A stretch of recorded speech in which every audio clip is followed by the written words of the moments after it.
Ok, Dios le bendiga a mis hermanos. Estoy aquí en lo que es en mi casa grabando para poder subir la página de Google o YouTube, donde tengo mi página, mi cuenta de Google, para poder ministrarle este mensaje del Señor y que llegue a todo ámbito nacional y como internacional también. Este es mi segundo mensaje que voy a subir ya a YouTube para compartirlo con mucha gente, ya que el diablo no me permite yo ni sacar un pasaporte para yo viajar. Lo grabo en lo que es el celular y lo subo a YouTube para compartirlo nacional o internacionalmente, como digo. Mi nombre es Francisco Carmona Soto, yo vivo en Los Alcarrizos, calle 17, esquina San Antonio. Y yo estoy aquí en mi casa, como dije anteriormente, para grabar este mensaje que llega a todos ustedes. Los oyentes de la palabra que tengan capacitación debidamente representada de los años o el tiempo que tienen ministerio, que se pongan tranquilitos ahí viendo en su computador y viendo este mensaje que de mucha edificación para cada uno de ustedes. Ok, vamos a San Mateo capítulo 4 versículo 2 en adelante. San Mateo capítulo 4 versículo 2 en adelante. A mí me llena de impacto porque hay principio el ministerio de Juan el Bautista y en eso en Mateo, Juan el Bautista y Jesús. Hay muchas cosas concluentes donde es la motivación de la palabra. El que se enfoca en grandemente en la palabra sale edificado, sale sanado y su espíritu se engrandece grandemente con la fuerza a través de la esencia de la palabra. Como te estoy diciendo San Mateo capítulo 4 versículo 12, el ministerio de Jesús era un ministerio sumamente golpeado, sumamente caótico, pero Jesús logró su objetivo. Cuando Jesús era pequeño fue instruido por su padre llamado Juan, gloria a Cristo, que era lo que se llama es una persona que trabajaba ebanistería, era ebanista. Entonces se llevaba a Jesús, su nacimiento de Jesús era sumamente extraordinario, su crecimiento y de todo, lo llevaba a todos los lugares, qué sé yo, todo por la palabra, ¿verdad? Porque yo supongo que si él era ebanista, carpintero, se llevaba a su hijo para ilustrarlos en lo que es el trabajo honrado y honesto. Ok, sigo hablando de lo que es el ministerio de Cristo. Ya cuando Jesús crece y ya quiere empezar su ministerio a la edad de los 30 años, Jesús principia su ministerio. Jesús está en una boda y en esa boda se acaba lo que es la bebida o lo que es el brindis que estaban brindando. La madre de Jesús se le presenta y le dice, dime, ¿qué tú vas a hacer aquí en este lugar? Porque se acabó el vino. Jesús le dice, ¿qué tienes conmigo, mujer? Eso empezando el ministerio. Todavía Jesús no hubiera obtenido el poder, la autoridad para poder hacer milagros y prodigios y empezar su ministerio, porque todavía Jesús no era bautizado. Es una herramienta necesaria que todo hombre y toda mujer de ministerio pueda bautizarse para emprender lo que es el ministerio que siempre ha estado esperando en todo el ámbito de su vida. Después que Jesús se bautiza por medio de la mano de Juan de Bautista, llega al río Jordán y en ese momento desciende en forma de paloma llamado el Espíritu Santo de Dios en representación de enseñarle a la persona que sin el Espíritu Santo del Señor llamado santidad ningún hombre o mujer puede resistir la tentación del diablo ni puede caminar lo que es rectamente en el ministerio de Cristo. El Espíritu Santo es representación de santidad. ¿Por qué? Porque Él es santo en todo momento. Él es el que te guía a los buenos caminos, buenos principios. Él es el que te dice, mi siervo, no te metas en esa discoteca porque yo no soy así. A mí no me gusta eso. El que no tiene el Espíritu Santo de Dios se corrompe totalmente. Se mete a discoteca, se mete a punto de droga. Pero el que tiene el Espíritu Santo de Dios reconoce que el Espíritu Santo no le gusta que se entren en los lugares que es de parte del enemigo. Sigo en el centramiento de Jesús llamado el ministerio de Cristo cuando vino a predicar en la tierra. Es un argumento sumamente circunstancial y muy claro, muy terrible, muy bueno. Cuando Jesús se tiraba a las aldeas, no es como la modernidad de ahora, porque ahora tú sales a la calle y ahora tú te encuentras en un vehículo o puedes montar en un vehículo y decir, yo voy para la capital a predicar el evangelio o voy para la capital a donde hay, vamos a suponer, hospitales y qué sé yo, para ir a predicar el evangelio. O, en el tiempo de 3000 años atrás, cuando Cristo vino predicando con su ministerio, no había ese acceso. Lo que había de burriquitos y cosas así. Y muchas veces Jesús se tiraba a las aldeas a pies a predicar el evangelio, y también esos profetas anteriormente. Sigo predicando en el ministerio de Cristo. Cuando Jesús llegaba a las aldeas, la gente, entre comillas, no oían mencionar lo que es el Espíritu Santo, porque de Mateo para abajo, ni los profetas, ni esa gente que era antes de Cristo, entendían ni sabían ni del mismo Cristo. Cristo se viene a hacer lo que es un funcionamiento, es después de Mateo, cuando Juan el Bautista es nacido junto con Jesús. Ahí es que se dan a encontrar a la gente y se dan a reconocer que Jesús vino a predicar en la tierra y que Jesús era el Hijo de Dios. Ni el mismo Juan el Bautista se dio cuenta que Jesús era el Hijo de Dios, solamente porque Jesús se lo reveló.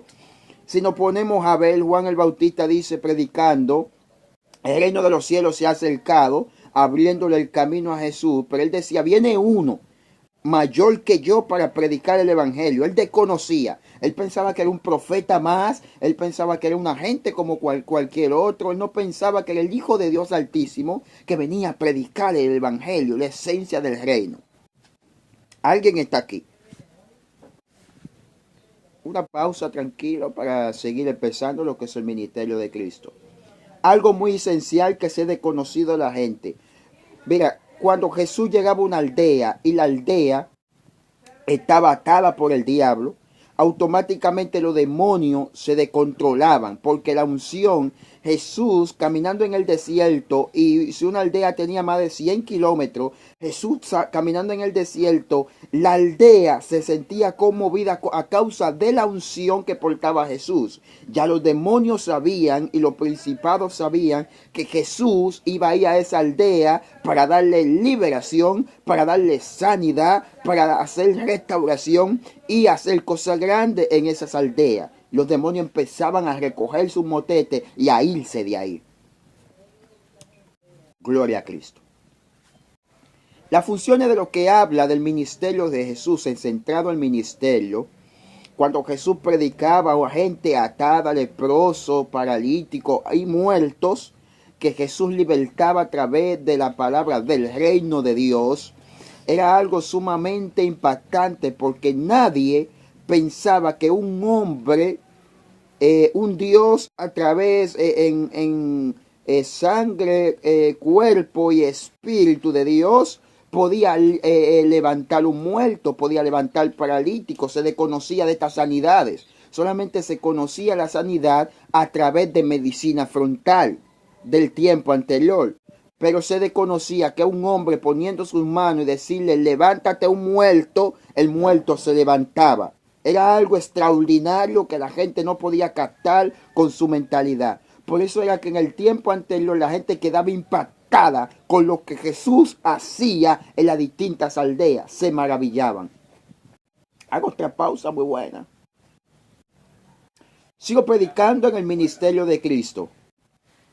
Dos cosas relativamente que me llenan de satisfacción es que Jesús hizo en el largometraje de su ministerio, y se registra que no todo lo que está ilustrado en la Biblia, faltaron cosas que Jesús hizo llamado en su ministerio. Pero hay dos cosas muy esenciales y muy importantes que Jesús hizo en su ministerio, y que si tú lo pones a hablar en distintos lugares, piensan que tú estás o loco o tienes estupefaciente, porque se sale totalmente de la lógica normal de la gente. Cuando Jesús se lleva a Juan, se lleva a Jacobo y se lleva a Juan, Jacobo y se lleva a otro, se me olvidó el nombre, pero está muy centrado, a un monte a orar. Cuando en ese momento Jesús está en un monte orando, dice la misma palabra que desciende sobre ellos el espíritu de Elías y el espíritu de Moisés. Automáticamente el cuerpo reglamentario físico de Jesús se empieza a transfigurar. La transfiguración que Jesús toma quiere decir que Jesús se transforma de un cuerpo físico a un cuerpo espiritual invisible. O sea, Pedro y Juan, que lo están viendo, lo ven porque ellos están en el espíritu y eran personas que estaban más cercanos a la vida de Jesús. Por eso podían ver esta grande visión, podían centrarse en lo que es más en lo espiritual para poder ver la cosa grande que Jesús iba a hacer. Cuando Jesús se transfigura, podían pasarle la mano a Jesús y la mano podía atravesarla de aquel lado, porque Jesús estaba totalmente en un estado sobrenatural, espiritual y de invisibilidad. Por eso es que cuando baja el espíritu de Moisés y el espíritu de Elías, automáticamente Pedro y Juan ven esta grande visión y dice: yo estoy viendo el espíritu de Elías y estoy viendo el espíritu de Moisés. Quiere decir que Elías y Moisés estaban en el reino de los cielos y bajaron para estar con Jesús en ese tiempo. Como un espíritu que esté en el reino puede tocar tierra firme, puede asentarse en tierra firme cuando la tierra es materia totalmente. Es una dimensión que pocas personas desconocen.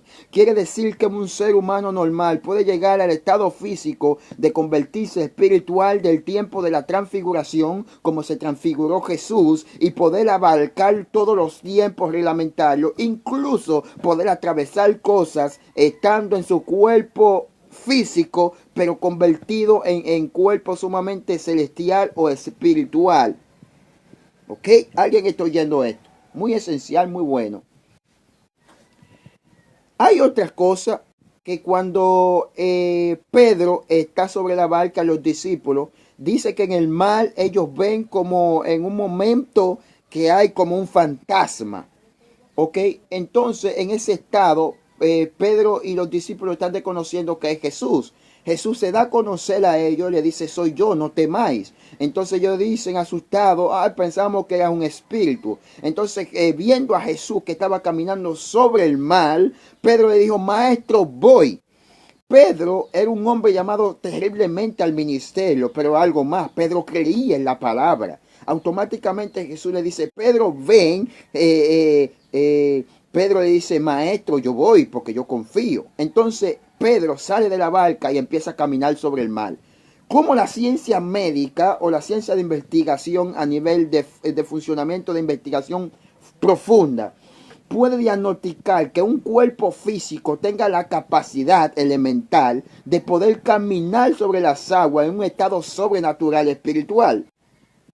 Si hoy en día un cristiano pentecostal le cree a la palabra y le cree a Dios, porque la palabra es el mismo Dios revelada a la intención y en el corazón de la gente y a la capacidad mental de la gente. Si un hombre se para ahora mismo y dice: yo creo en la palabra y yo voy a meterme en esa dimensión como Pedro estaba, como Jesús se transfiguró, automáticamente tú dices: voy a caminar sobre el mar en un estado sobrenatural espiritual, o voy a transfigurarme como se transfiguró Jesús en los 3000 años atrás. Hello, te dicen que tú estás loco, te dicen que tú estás drogado, te dicen que tú estás borracho, cuando la misma funcionamiento de la palabra dice que esa persona, Pedro, era pescador,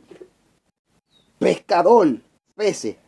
Hoy en día una persona va al mar y pesca, es un pescador normal. Lo único que él creyó a la palabra y Dios sintió misericordia por él y le mostró esa grande visión. Yo puedo creer a la palabra y Dios tiene misericordia de mí, puede hacer cosas grandes conmigo.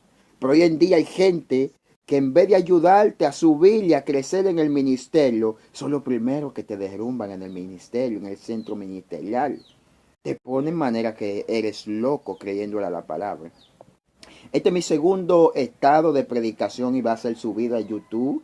tengo una cuenta en Google muy especial y yo soy un hombre de Dios, profeta de parte de Dios y yo hablo internacionalmente. Si hay alguna persona que me va a ver a través de YouTube, yo le digo, y si hay una persona que quiere y entiende y ve mi potencial de ministerio y cree que yo tengo herramientas necesarias para poder viajar, siéntase en su corazón y déjese tocar de Dios y automáticamente búsqueme y sígame. Y pregúnteme la dirección en Los Alcarrizos, calle 17, esquina San Antonio, y localíceme. Y dígame, yo quiero ese hombre viajando a Estados Unidos para que predique en mi iglesia.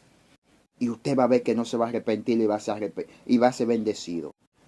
Ya con esto voy a terminar, pero sin antes de esto, quiero decirle, en el primer mensaje que yo prediqué, lo hablé. Para la gloria del Señor, el Señor... Hay un sitio por aquí en Dominicana que se llama el Calventi. Pero ¿qué en ese hospital qué hay de bueno o de inusual? Bueno, que hay una parte donde los enfermos están un poquito apartados. Porque es donde se llega a la enfermedad más grande del ser humano, sea SIDA, sea cáncer, sea lo que es una enfermedad venérea, sea lo que es enfermedades sumamente caóticas que puede, por lo menos, el ser humano no se puede pegar porque fácilmente se contagia. Tuberculosos también están en esa concentración de sal, están apartados. No lo juntan a esa gente con los otros enfermos porque pueden pegarle la contaminación de la enfermedad que ellos portan. Ahora bien, cuando Dios me empezó, mucho antes de empezarme a usar en milagros y prodigios, yo tengo el de sanidad, don de liberación, don de ciencia, don de profecía, y tengo el don de parar el agua por el dicho de mi boca, solamente levantando las manos y bajándola poco a poco y lentamente, como Moisés, la gloria de Dios levantaba su mano y hacía grandes cosas por la gloria y honra del Señor. Cuando yo voy al Calventi, me gustaba ir a ese lugar. Y era un poco inusual porque los enfermos se usan mascarilla. Incluso los médicos dicen que todo el que vaya a entrar ahí tiene que usar mascarilla porque puede contagiarse en esa debida enfermedad. La gloria de Dios, yo vi enfermo de cáncer sanado. A la gloria de Dios, el Señor hizo grandes cosas con mi mano. Enfermo de SIDA, ser sanado en ese lugar. Enfermo de lo que es enfermedad muy contagiosa, sanado en ese lugar. Tuberculoso, sanado en ese lugar. Grandes cosas Dios hizo. La gloria de Dios, ya termino con esto. El último don que Dios me está usando en señales ahora es por el dicho de mi boca parar el agua en Dominicana. Si ustedes ven que hay un hombre que se ha mencionado en grandemente, que ha dicho que se ha estado persiguiendo porque ha parado el agua rotundamente en Dominicana, ese soy yo, Francisco Carmona Soto, y resido en Los Alcarrizos, casado por misericordia de Dios. Miren mi anillo, estoy casado, mírenlo acá. Y yo digo, cualquier persona que crea en Dios, no digo mentiras, soy profeta por misericordia del Señor. Y soy usado en prodigio en grandemente. Si no pregunta en Dominicana, duré 7 años en persecución por lo que Dios iba a hacer conmigo en mi ministerio. Dios te bendiga y Dios te guarde.